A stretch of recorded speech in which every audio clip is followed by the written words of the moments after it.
سوال ہے جو آپ نے پہلے بھی کئی دفعہ بیان فرمایا ہوگا، لیکن بعض دفعہ بحث کے دوران بعض لوگ دوبارہ سوال کر دیتے ہیں کہ اس لیے ضروری ہے کہ وہی سوال دوبارہ مجھ پہ بھی کیا جائے. کوئی نیا پہلو. اچھی ترکیب سوچی ہے آپ نے. اچھا فرمائیے. تو وہ کہتے ہیں کہ قرآن مجید اور احادیث صحیحہ سے یہ ثابت ہوتا ہے کہ حضرت مرزا صاحب پر ایمان لانا ضروری ہے، اور یہ وہی امام مہدی اور مسیح موعود ہیں جن کا قرآن اور احادیث میں جو بیان کیا گیا یہ وہی شخصیت ہیں.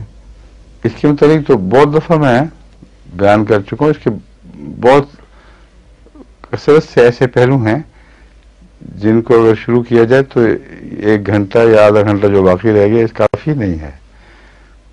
آپ نے بالکل صحیح فرمایا تھا کہ اس کے مختلف پہلوؤں پہ میں روشنی ڈال چکا ہوں.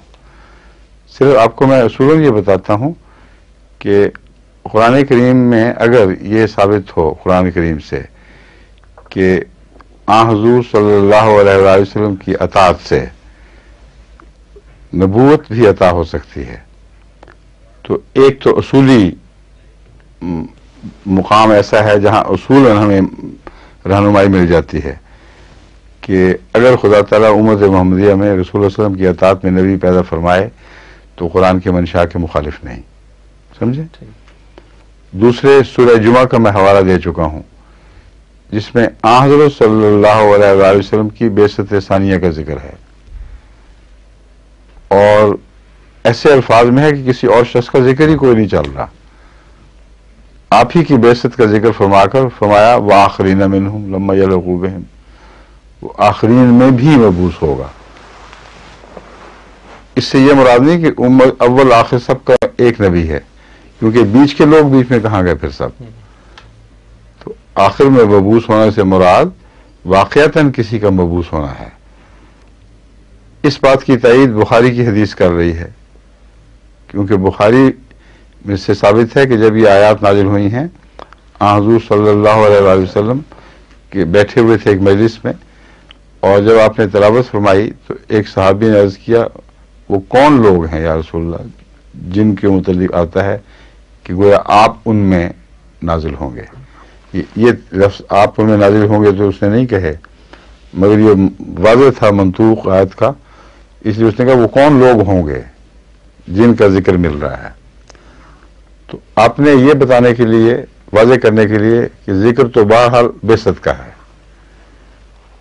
فرمایا لو کان الایمان عند ثریا، اگر ایمان ثریا پر بھی چلا جائے لنال رجل من ہؤلاء یا رجال من ہؤلاء، ان لوگوں میں سے ایک مرد عظیم یا کئی مرد ایسے اٹھیں گے جو آسمان سے اسے کھینچ کر زمین پہ لے آئیں گے.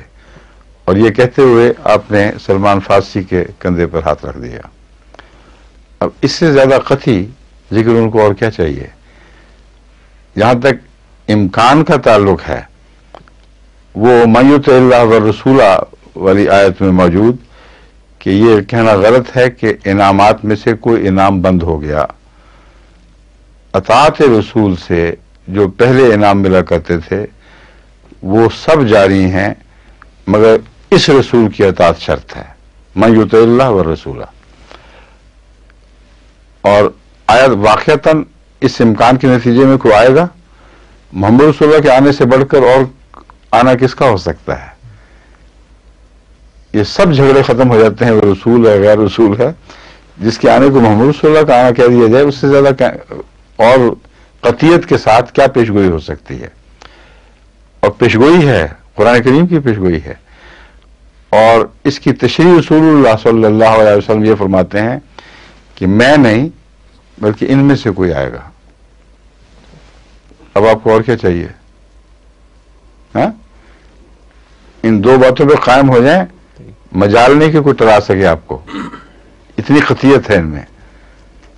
حدیثوں میں سے سب سے پختہ اور قرآن کریم کی 2 آیات جو بالکل ایسے واضح طور پر اپنے منشا کو ظاہر فرما رہی ہیں کہ کوئی انسان اس میں کسی قسم کی کوئی شکوک کی اس پہ شکوک کے پردے ڈال نہیں سکتا.